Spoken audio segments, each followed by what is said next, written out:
श्रीराम. अभिराम गौशाला ट्रस्ट तर्फे सगळ्यांचं हार्दिक स्वागत. चॅनलला सबस्क्राईब करा म्हणजे मला पुढील चांगल्या चांगल्या गोष्टी देण्याचा प्रयत्न करता येईल. आज आपण दिवाळीबद्दल थोडक्यात जाणून घेऊ. आपली दिवाळी जी सुरू होते खरी आकाश कंदिलापासून. आता आपण आकाश कंदील जसे मिळतात तसे बाजारात आपण आणतो, पण आकाश कंदिलाला सुद्धा एक महत्त्व सांगितलं आहे. आकाश कंदिलाला लावताना कशा पद्धतीने लावावं, कारण आकाश कंदील लावताना बरेच जण आपण कागदाचा किंवा जसा मिळेल तसा बाजारातून आपण आणतो. आकाश कंदील लावताना दाराच्या मुख्य प्रवेश म्हणजे आपला जो मुख्य प्रवेशद्वार आहे तिथून खरी लक्ष्मी येते. आणि आकाश कंदिलामुळे सुद्धा लक्ष्मी येते, कारण आकाश कंदिलाला लक्ष्मीचं रूप सांगितलेलं आहे. आकाश कंदिलात लावताना एक दाराच्या समोर आपल्या उंची एवढाच मोठा खांब लावायला सांगितलं आहे. आणि त्याला किंवा थोडंसं जसं दार आहे त्या पद्धतीने उंच लावला तरी चालतो. तर ही यज्ञीय वृक्ष, चांगल्या पवित्र वृक्षाचं ते झाड असावं, फांदी असावी. त्या फांदीला लांब एक 2 हाताची काठी लांब करून त्याला लटकता असलेला आकाश कंदील असला पाहिजे. कारण आकाश कंदील लावताना कधीपासून लावायला सांगितलं आहे, ज्या दिवशी सूर्य कन्या राशीत प्रवेश करतो त्या दिवसापासून महिनाभर लावायला सांगितलं आहे आकाश कंदील. हे तुलायन म्हणून त्याला तुलेसारखा तो आकाश कंदील तोलल्या गेला पाहिजे. आणि आकाश कंदील लावताना त्याला 8 कोनं असली पाहिजेत आकाश कंदिलाला. आता आपण गोल लावतो, गोलला थोडंसं कनिष्ठता सांगितलेली आहे. आणि आकाश कंदिलाला 8 कोनं जर असतील, 8ही कोणाला देवता आहेत आणि त्या आकाश कंदिलाच्या त्या देवता सांगितलेल्या आहेत. त्या देवतेमध्ये आकाश कंदिलाच्या मध्ये तिळाच्या तेलाचा दिवा लावावा. आता काळाच्या ओघात लाईट लावतो आपण सरासरी एकमेकाचं पाहून, पण आकाश कंदिलाचं प्रमाण असं सांगितलंय 8 पाकळ्यांनी युक्त असलेला तो आकाश कंदील असावा. त्याच्यामध्ये तिळाच्या तेलाचा दिवा लावावा. आणि दिवा कधी लावायला सांगितलाय? सूर्यास्ताला गेल्यावर, सूर्यास्तानंतर तो दिवा लावायचा आहे. त्या दिवसापासून म्हणजे महिनाभर तिळाच्या तेलात तो दिवा लावायचा आहे. महिनाभर लक्ष्मी आपल्या घरामध्ये येत राहते. आता लक्ष्मी येते म्हणजे काय, तर आनंद घेऊन येते. तर लक्ष्मीचे आकाश कंदिलाच्या ज्या 8ही कोणाला देवता सांगितलेल्या आहेत त्याच्या 8 कोणाच्या देवता अशा आहेत: धर्माय, हराय, भूम्यै, दामोदराय, धर्मराजाय, प्रजापतीभ्यः, पितृभ्यः, तमस्थितेभ्यः, असे हे 8 नावं सांगितलेली आहेत. 8 नावं हे आकाश कंदिलाच्या त्या प्रत्येक कोणाला आहेत.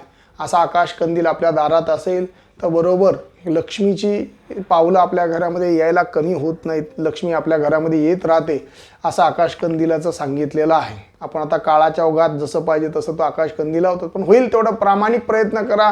जेवढा चांगला आकाश कंदील लावता येईल तेवढा आकाश कंदील लावा, कारण आकाश कंदील हा लक्ष्मीचं प्रतीक सांगितलेलं आहे.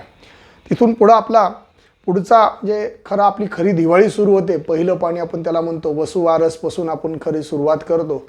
त्या दिवशी गायीची उत्पत्ती सांगितली आहे समुद्र मंथनातनं, कारण आज एकूण 14 रत्न आहेत. 14 रत्न निघालेले. 14 रत्न कुठून निघाले तर समुद्र मंथनातनं. तसंच गायीची उत्पत्ती त्या दिवशी झालेली आहे, म्हणून गायीची सवत्स गायीची म्हणजे वासरासहित असलेल्या गायीची पूजा सांगितलेली आहे. आता त्या दिवशी गायीच्यापासून आलेले सगळे द्रव्य खायला नाही सांगितले. दूध खायचं नाही, तूप खायचं नाही, दही तो एक दिवस गायीच्यापासून आलेल्या सगळ्या द्रव्याचा वापर न करता गायीसाठी तो दिवस, वासराला पूर्णपणे दूध गायीचं पाजावं असं सांगितलेलं आहे. म्हणजे गोवत्स द्वारशी त्या दिवशी होते. त्या दिवशी गायीचं पूजन करताना तांब्याच्या पात्रामध्ये तीळ, अक्षदा, फुलं असं घेऊन त्या गाईला विशेष अर्घ्य द्यायला सांगितले. दोन्ही पायांवर गाईला चंदन वगैरे लावून गाईची यथासांग पूजा करायला सांगितले. गाईला उडदाचे वडे तेलात तळून गाईला खाऊ घालायला सांगितलेले आहेत. म्हणजे ती वसुबारस. आणि होईल तेवढा आता गाई बघायला मिळत नाही, जिथे गाय असतील तिथं आवर्जून मुलांना घेऊन जावं.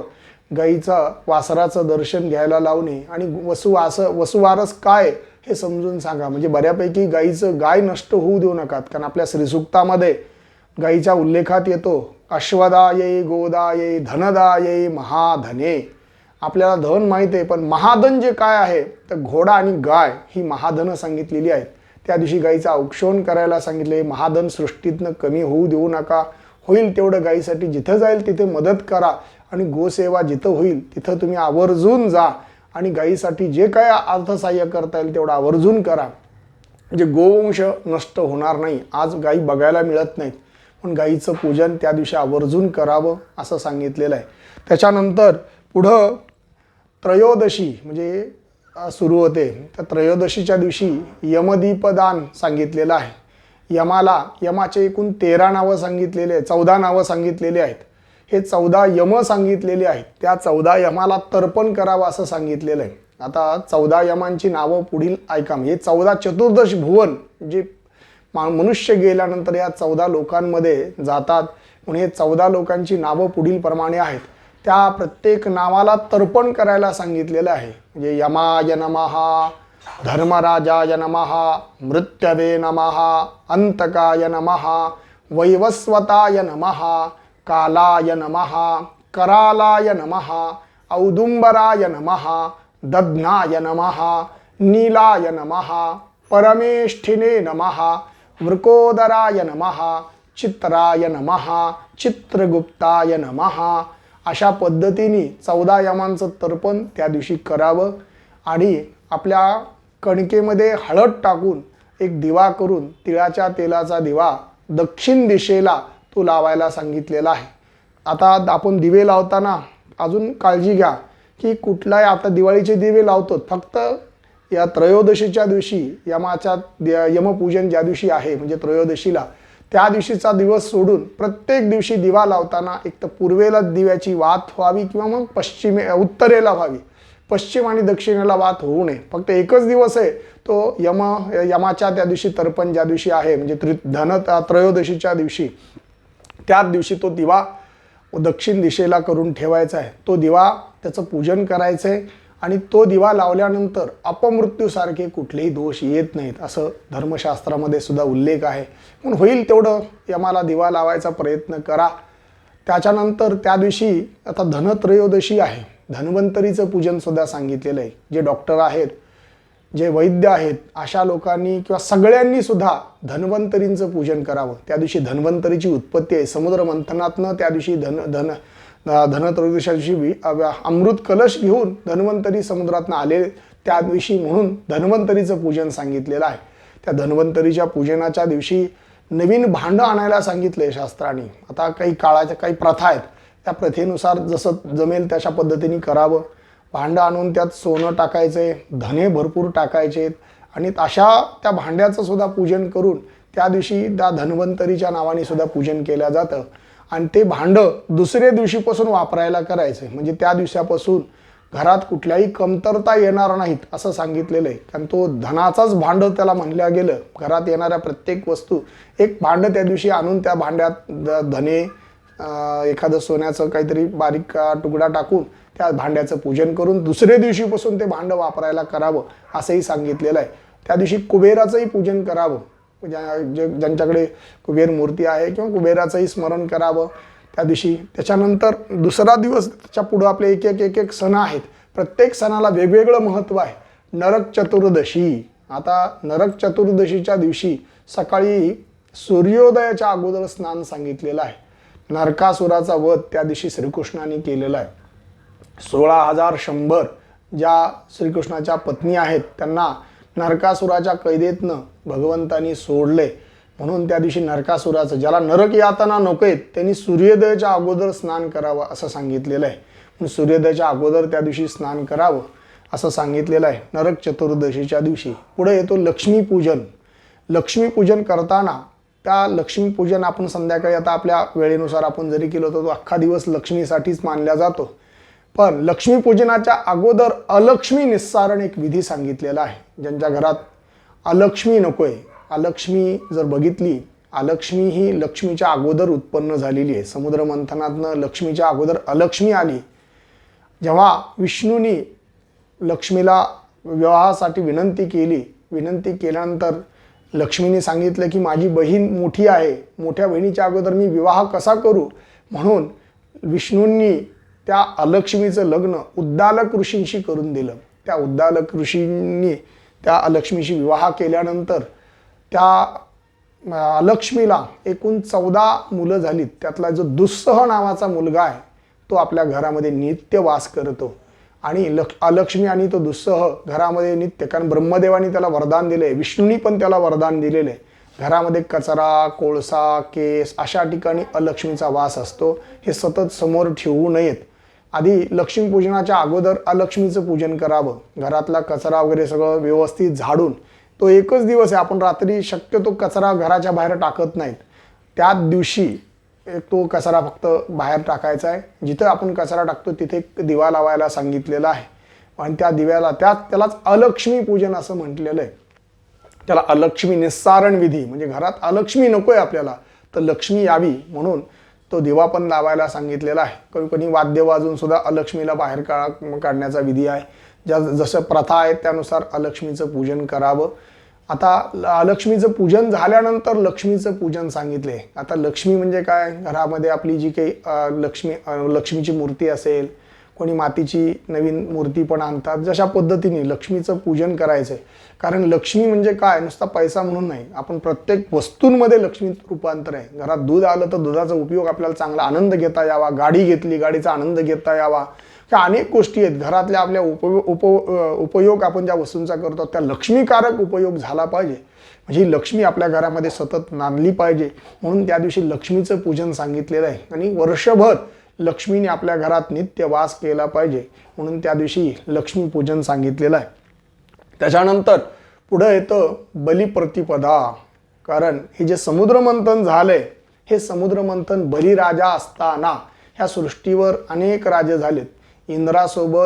इंद्राने अनेक वर्ष राज्य केलं, तसं बलिराजा असताना हे समुद्रमंथन झालंय, हे पण लक्षात घ्या. त्या बलिराजाचं पूजन सांगितले करायला. त्या दिवशी बलिराजाचं 5 रंगीत तांदूळांनी बलीची प्रतिकृती, बाहुलीसारखी एक आकृती करून यथासांग त्या बलीचं पूजन करायला सांगितलेलं आहे. यथाशक्ती त्या बलीचं पूजन करून त्या दिवशी म्हणजे बलिप्रतिपदेच्या दिवशी यथाशक्ती जेवढं जमेल तेवढं दान करायला सांगितलेलं आहे. त्या दिवशी गोवर्धन पूजा सुद्धा सांगितलेली आहे. ज्यांना शक्य आहे त्यांनी शेणाचा गोवर्धन पर्वत करून त्या यथाशक्ती त्या पूजन करायचं आहे. वही पूजन त्याच दिवशी करायला सांगितले, ज्या बलिप्रतिपदेच्या दिवशी. त्याच्यानंतरचा पुढचा दिवस येतो यमद्वितीया. यमद्वितीया ही यमासाठी, यम आणि यमी म्हणजे यमुना नदी, हे दोघं सूर्याची मुलं आहेत, बहीण भाऊ आहेत. त्या दिवशी यम हा यमीला भेटायला गेला म्हणून त्या दिवशी यमद्वितीया असं म्हटलं जातं. भाऊबीज आपण म्हणतो. त्या दिवशी यमुना नदीत स्नान सुद्धा भावा बहिणीने एकत्र जाऊन केलं तर फार पुण्यकारक सांगितलंय. त्या दिवशी यमुना नदीला जाऊन स्नान कर. खूप जण जातात यमुना नदीला, तर यमुना नदीला त्या दिवशी भाऊबीज आपण करतो. त्या दिवशी भावानी बहिणीच्या घरचं अन्न खायला सांगितलं. आता बरेच जण माहेरी आलेले असतात मुली, पण त्या दिवशी सासरकडनं काही ना काहीतरी घरून घेऊन यायचंय आणि ते आपल्या सासरकडचंच भावाला खाऊ घालायला सांगितलेलं आहे. आणि दोन आपल्याकडे रक्षाबंधन एक आहे आणि भाऊबीज आहे. ह्या दोन्ही दिवशी सरासरी आता रक्षाबंधनाच्या दिवशी बहिणीने भावाकडे यावं आणि भाऊबीजेच्या दिवशी भावानी बहिणीकडे जावं असं सुद्धा नियम सांगितलेला आहे. पण जसं जमेल त्या पद्धतीने बहिणीने आपल्या घरचं काही ना काहीतरी भावाला खाऊ घालावं आणि भावाला ओवाळावं असं त्या दिवशी सांगितले. त्या दिवशी यमद्वितीया असं त्या विधीचं नाव आहे. आणि जसं जमेल, ज्या पद्धतीने जमेल त्या पद्धतीने ती यमद्वितीया करा. आता त्याच्यानंतर ही झाली दिवाळीची आपली 5ही दिवस. त्याच्यानंतर गोपाष्टमी आहे पुढे. गोपाष्टमीच्या दिवशी सुद्धा गाईचं पूजन, म्हणजे दिवाळी जी आहे गाईपासून सुरुवात आणि गाईपाशीच शेवट येतो. गोपाष्टमीच्या दिवशी इंद्रानी म्हणजे श्रीकृष्णाला गाईचा अधिपती बनवलं म्हणून त्या दिवशी गोपाष्टमी येते. त्या दिवशी कमीत कमी गाईच्या पाठीमागे चालावं, गाईचं यथाशक्ती पूजन करावं, गाईला चारा खाऊ घालावा आणि कमीत 7 पावलं तरी गाईच्या मागे चालावं असं सांगितलंय त्या गोपाष्टमीच्या दिवशी. म्हणजे आलेलं वर्ष चांगलं जातं असे हे दिवाळीचे दिवस आहेत. जेवढे आनंदी कराल तेवढे कमी आहेत, कारण हे लक्ष्मीकारक दिवस आहेत. हे दिवाळीचे दिवस वर्षभर ऊर्जा देतात. होईल तेवढी दिवाळी आनंदाने साजरी करा. ही थोडक्यात माहिती दिलेली आहे. याच्यामध्ये विस्तृत अजून कथा खूप सांगत बसलो तर व्हिडिओ खूप मोठा होईल, पण थोडक्यात सांगितलेलं आहे. आणि प्रत्येक सणामागे काही ना काहीतरी वैज्ञानिक दृष्टिकोन आहे. तर सगळ्यांनी त्याचा आनंद घ्या आणि दिवाळी चांगल्या पद्धतीने साजरी करा. चॅनलला सबस्क्राईब करा आणि आवडलं तर निश्चित त्याची प्रतिक्रिया द्या, म्हणजे मलाही प्रोत्साहन मिळेल आणि चांगल्यात चांगलं तुम्हाला द्यायचा प्रयत्न करेल. जय श्रीराम.